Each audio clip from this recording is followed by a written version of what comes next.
有美国媒体放出消息说，布林肯这次访华一个重要的目的呢，就是想让中国再去买1万亿美国国债。美国呢就承诺可以不干涉台湾问题。如果美国真还是这种思路的话，那注定布林肯访华不会有什么实质性的成果。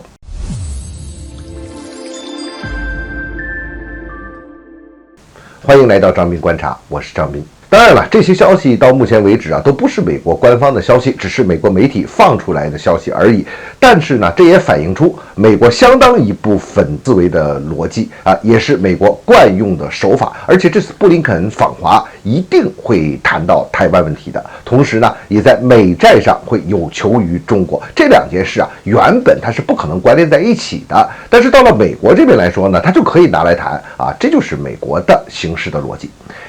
台湾问题呢是我们中国的内政，现在呢确实已经开始恶化到有国际化的趋势了。那么美国现在拿台湾作为一个筹码，作为一个谈判的筹码，这就充分暴露出了美国的本性。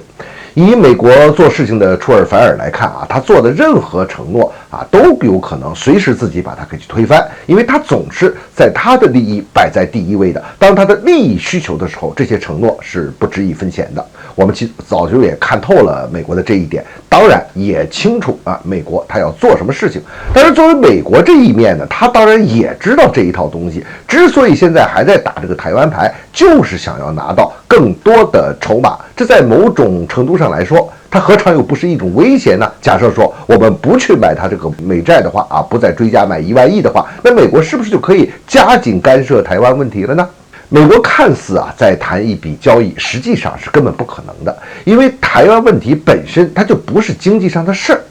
如果说我们一旦解决了台湾问题，完成了国家的统一，这就意味着美国在亚太地区整个霸权体系的崩解，从而呢会引发它全球霸权体系的坍塌。维护霸权体系，确保它现在在全球获利的霸权秩序，这才是美国的核心利益，是美国的命根子